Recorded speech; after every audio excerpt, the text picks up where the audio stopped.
Ассаламу алейкум, урматтуу мекендештер. Арбаңыздар. Бүгүн 28 апрель.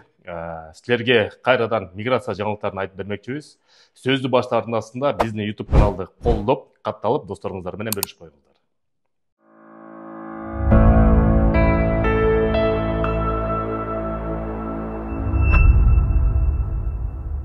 Шереметьево аэропортунда кайрадан биздин кыргызстандык 20дан ашуун мекендештери киргизбей, аларды мекенге кайтарды. Россия Федерациясында расмий түрдө жарандык алам деген чет элдик жаранга кылмыш иши козголду. 1 майдан тартып, Россия Федерациясында орус тилин билүү сертификаты көп жерде берилгенин токтотот.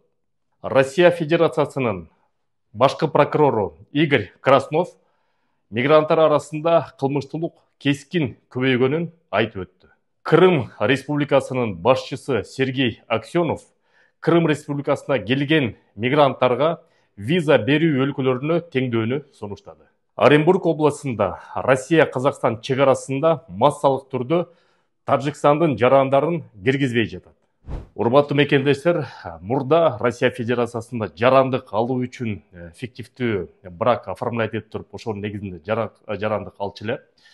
Кийинки карманыбыз болсо, бул Тажик Республикасынын жараны. Президент страны как будто рассказывает историю вот этого человека. Амир, он же Рустам, он же Салим. В управлении миграции гражданин Таджикистана рассчитывал получить вид на жительство, но ему вручили уведомление о задержании.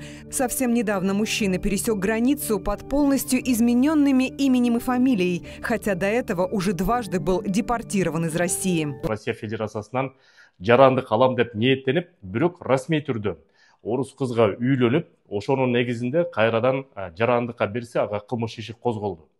Себеп деген ал жигит мурда Россия Федерациясынан депортация болуп кетип, мамлекетине өлкөсүнө барып туруп, ал жерден кайрадан бүт документтерин аты жөнү алмаштырып, кайрадан Россия Федерациясына келет, жашыныкка үйлөнөт, ошонун негизинде кайрадан документке жарандыкка тапшырат. Тапшырардын астында мурда Сахаровадан берген дактилоскопия отпечатки пальцалары чыгып калат дагы, ошол өзүнүн атын жашырган үчүн кылмыш иши козголуп жатат. Негизи депортация жана выдворение болгондо запрет фамилия, имя, отчествого берилбейт, бул адамга берилет. Бул адамга кирүүгө тыюу салынат. Ошон үчүн кээ бир мекендештер бар, биз билебиз, ошо фамилия аттарын өзгөртүп алып, Белоруссия аркылуу, башка өлкөлөр аркылуу киргендер бар. Сак болуңуздар, себеп деген ошол отпечатки пальца бергендердин базада өмүр бою калат. Ошону да эске алыңыздар мекендештер. Ушул эле сөздү улай 1 майдан тартып Россия Федерациясында сертификат, орус тили билүү боюнча сертификатты көп жерде берүүнү токтотту. Себеп деген ошо жарандык алардын астында орус тили билүү боюнча сертификатты биздин мекендештер алчу эле. Эми ар бир региондо бирден эле жогорку окуу жай ошо сертификат берүүгө укугу болот. Башка жерден мурдагыдай кээ бир жерде кээ бирөө сатып алчу эле, кээ бир жерден кээ бирөө баягы тааныш аркылуу алчу эле. Ал массалык түрдө токтоду. Ошол себептен орус тилин мекендештер жаттаңыздар. Урматтуу мекендештер, Россия Федерациясынын федералдык кеңешинде жакында башкы прокурор Игорь Краснов мигранттар арасында кылмыштуулук тилекке каршы көбөйүп атат деп айтып кетти. Андан тышкары ошо мигранттардын арасында кылмыштуулукту жоюу үчүн же болбосо кескин азайтуу үчүн алдын ала профилактикаларды өткөрүүнү өзүнүн коллегаларына Россия боюнча тапшырма берди. Бул эмнени түшүндүрөт? Бул болсо дагы текшерүүлөр болот. Ошонун негизинде мигрант легалдуубу же легалсыз Россия Федерациясына жүрөбү, ошону дагы бир сыйра такташат. Ошол себептен ар учурда даяр болуп, себеп деген Крокус-Ситиде болгон теракттан кийин абдан бул тууралуу жагдай күчөп жатат. Ошон үчүн документтерди тактап, тазалап легалдуу жүрүңүздөр мекендештер. Ушул эле сөздү улай, ошо Крым Республикасынын башчысы Сергей Аксенов да айтып кетти. Ошо Крымга келген чет элдик жарандарды, мигранттарды виза берген өлкөлөргө теңдөөнү сунуштады.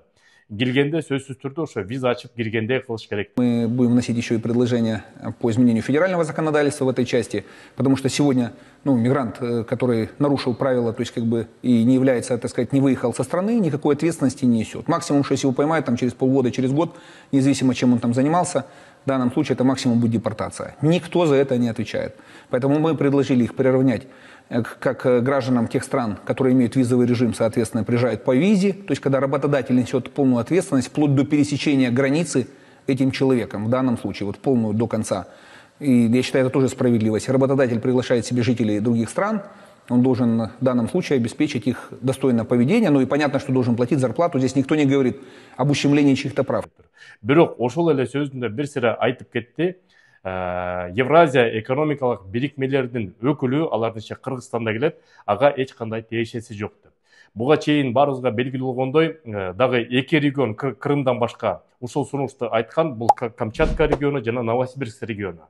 Кудайга шүгүр, биз Евразиялык экономикалык бирикменин ичиндебиз, андан тышкары Кыргызстанда орус тили расмий тил, ошон үчүн бул жаатынан бизге башка кошуналарга караганда кескин жеңилдиктер болот, Кудай буйруса.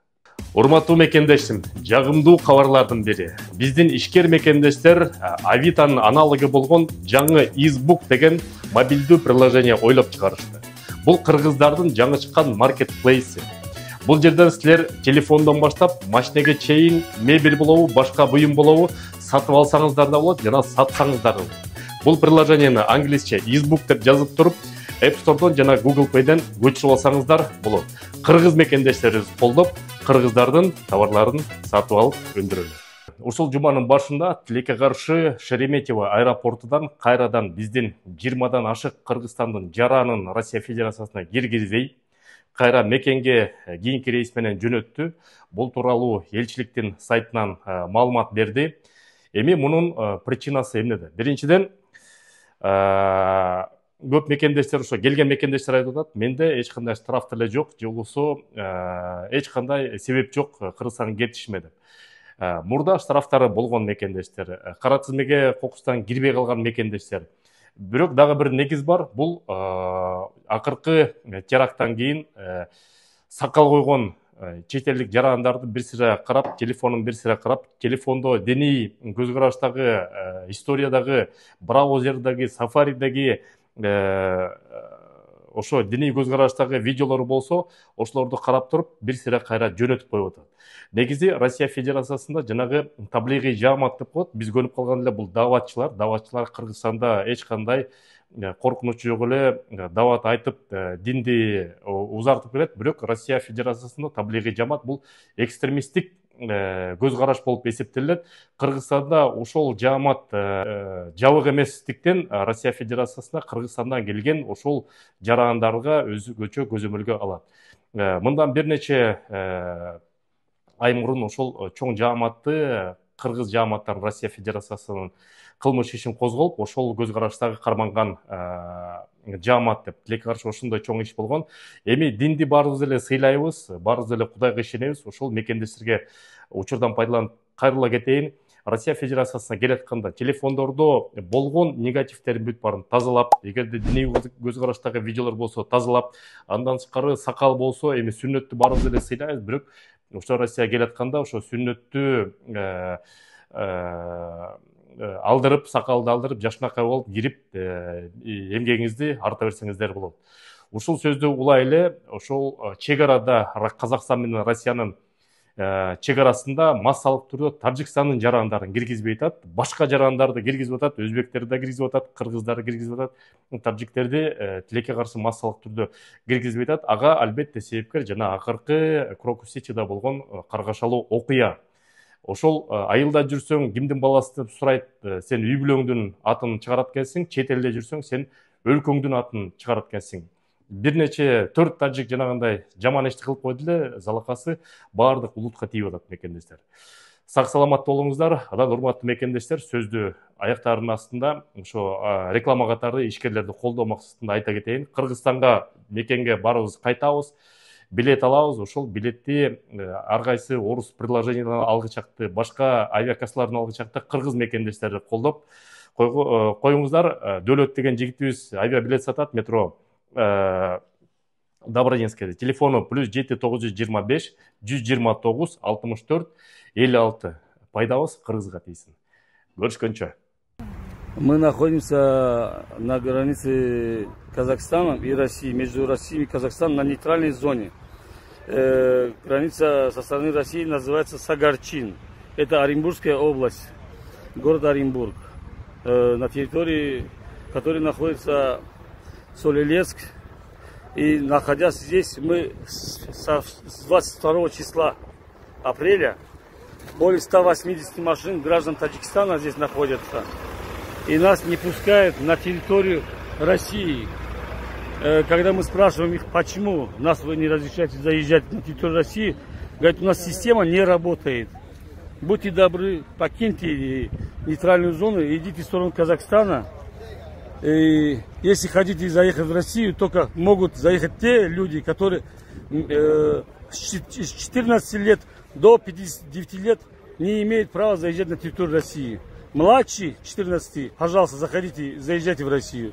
Или старше 60 лет можете заехать. Здесь собралось где-то 180 машин. И все граждане Таджикистана, все граждане, другие граждане Казахстана, Киргизстана, Узбекистана, России смело заезжают. Вот, пожалуйста, машины заезжают, их пускают. А нас не пускают. Здесь в 3 ряда, на этой стороне, на той стороне очень много машин с гражданами России, которые в машине сидят дети, женщины. И не дают никакого объяснительного, как говорится, не дают никакого информации, чтобы мы можем заехать или не можем заехать. За 1,5 суток всего лишь проехало 12 машин. С 22 числа по сегодняшний день, по нынешнему времени, всего лишь заехало 12 машин. И вот дети не знают, где нужду исправить, женщины то же самое. Нас не пускают даже элементарно в туалет куда-то. Или пойти в магазин что-то купить. Заходя, мы хотим уехать, например, в Казахстан. Казахстан нам говорит, дайте нам акт, от чего вас Россия не пускает. Вот это все граждане Таджикистана, все. И мы хотим узнать причину, почему нас не пускают.